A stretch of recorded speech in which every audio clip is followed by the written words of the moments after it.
من وقتی مستند انوشه انصاری رو دیدم کلی انرژی و انگیزه گرفتم. قرار هست امشب برم رصد و باز نظاره‌گر آسمون باشم.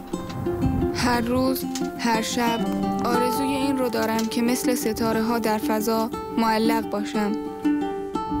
سپیده یه مقدار از وقت نجومشو بذاره برای وقت چی؟ برای کار با زمین.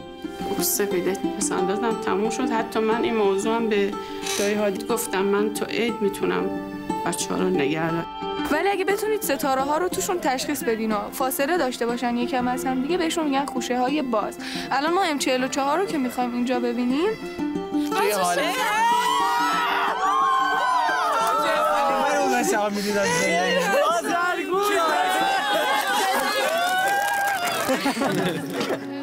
یعنی خدا شما رو کرده یه وسیله که به نجوم بیشتر اهمیت بده. خراب از سر بزنم من میکشم. ولی خدا وکیلی میکشم. چه دختر خودم چه دختر خواهرم. برمن ماما چه تقابل کن اشکال نداره. من که رسد میرم مطمئنم 10 نفر دیگه هم پشت من میان رسد. من هیچ وقت تنها نیستم.